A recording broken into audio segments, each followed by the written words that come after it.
अंतर्राष्ट्रीय योग दिवस की आप सभी को शुभकामनाएं। योगा ये योगा है क्या? योगा मतलब योग का मतलब जोड़ना। किसको जोड़ना? वास्तव में योगा का मतलब है आत्मा को परमात्मा के साथ जोड़ना। आज योगा के नाम पर हालांकि लोग अपने केवल स्वास्थ्य का ही ख्याल रखने के लिए योग कर रहे हैं। स्वास्थ्य का ख्याल रखना योग, जिसका कि पूरा नाम अष्टांग योग है, उसका एक अंग है। इसके 8 अंग कौन से हैं? यम, नियम, आसन, प्राणायाम, प्रत्याहार, धारणा, ध्यान और समाधि। ये इसके 8 अंग हैं। यम का मतलब जब हम योग करना चाहते हैं तो हम भोग नहीं कर सकते, तो कई नियम हैं, जैसे मांसाहार नहीं करना, नशापान नहीं करना, अवैध संग नहीं करना और जुआ नहीं खेलना। ऐसे हैं जो हमें इन नियमों का पालन करें कि ये नहीं करना है। और क्या करना है वो है नियम। इन नियमों का पालन करना है, एक रेगुलेटेड लाइफ जीनी है। तो ये यम और नियम। उसके पश्चात आता है आसन।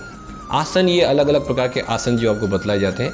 शरीर को अलग अलग समय कई एक समय तक शरीर को एक विशेष पर्टिकुलर आसन में रखा जाता है, एक स्थिति में रखा जाता है। उससे आपके शरीर को इस प्रकार से तैयार किया जाता है उसकी अगली स्टेज के लिए। वो अगली स्टेज कौन सी है? प्राणायाम। प्राणायाम जहाँ पर आप अपनी सांसों को अपने नियंत्रण में लाते हैं। सांसों को जो आप अंदर लेते हैं फिर बाहर छोड़ते हैं, इसी गति पे आप अपना नियंत्रण करते हैं, वो प्राणायाम है। और प्राणायाम के पश्चात फिर होता है प्रत्याहार। प्रत्याहार यानी आहार से दूर रहना। कौन सा आहार? केवल भोजन से नहीं। 5 आपकी इंद्रियां हैं। इंद्रियों की जो इंद्रिय वस्तु हैं, इंद्रिय भोग की किसी भी वस्तु से दूर रहना, वो है प्रत्याहार। यानी आँखों में बुरा नहीं देखना है, बुरा नहीं सुनना है, जीवा पे सारी इंद्रियों को आपको इंद्रिय वस्तु से दूर रखना है, वो है प्रत्याहार। उसके पश्चात आता है धारणा। यम, नियम, आसन, प्राणायाम, प्रत्याहार, फिर धारणा। अभी आपने अपनी इंद्रियों को प्रत्याहार में अपनी इंद्रियों को तो इंद्रिय वस्तु से रोक दिया।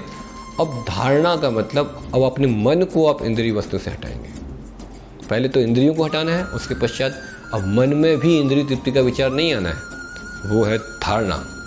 और जब आप धारणा में पहुंच जाते हैं तब आप ध्यान लगाना तब प्रारंभ होता है। यानी जब आप इंद्रियों के विचारों से हट गए तब आप ध्यान लगा सकते हैं। पहले आप ध्यान लगाते पहले अपनी आत्मा पे, अपनी आत्मा की खोज करते हैं कि इस शरीर में आत्मा के रूप में आप कहाँ पे स्थित हैं, या आत्मा के रूप में किस प्रकार से आप अपना कार्य कर रहे हैं। और जब इस स्थिति में आप आ जाते हैं ध्यान की, उसके पश्चात है अंतिम स्टेज इस योगा की, वो समाधि, जहाँ आत्मा को परमात्मा का साथ साक्षात्कार होता है। तब आप वास्तव में समाधि में चले जाते हैं, भगवान को प्राप्त हो जाते हैं। तो इस प्रकार से योगा केवल शरीर को ही स्वस्थ नहीं रखना है, शरीर को स्वस्थ रखना इसका एक अंग है, लेकिन वास्तव में योगा मतलब हमारे आत्मा को परमात्मा के साथ जोड़ना। यानी ये योग से शुरू होता है और परमात्मा के साथ मिलन के साथ अंत होता है। तो इस प्रकार योगा को हमें जरूर अपनाना चाहिए, शारीरिक रूप से भी स्वस्थ रहने के लिए भी, मानसिक रूप से स्वस्थ रहने के लिए और आध्यात्मिक रूप से संतुष्ट होने के लिए। इसलिए आज लोग योगा का बहुत दुरुपयोग भी कर रहे हैं। एक तरफ अपने शरीर को स्वस्थ रहने के लिए योगा करते हैं और दूसरी तरफ इंद्रिय तृप्ति करते हैं, या दूसरों के ऊपर अत्याचार करते हैं, दूसरों के ऊपर हिंसा करते हैं, नाना प्रकार के शास्त्र के विरुद्ध कार्य करते हैं। तो फिर ऐसे योगा का कोई फ़ायदा नहीं है। और उसी प्रकार से कुछ लोग योगा को इंद्रिय तृप्ति के लिए बढ़ावा कर रहे हैं, अलग अलग प्रकार के योगा, ताकि लोगों की इंद्रिय तृप्ति बढ़ाई जा सके, वो भी गलत है। योगा का वास्तविक अर्थ है भगवान से जोड़ना। तो इसलिए इस योग को केवल शरीर के स्वस्थ रहने तक सीमित मत करिए। इस योग को उस परमात्मा की खोज, इस आत्मा की परमात्मा के साथ मिलन की यात्रा को पूरा करने में इस योगा की आप हेल्प लीजिए।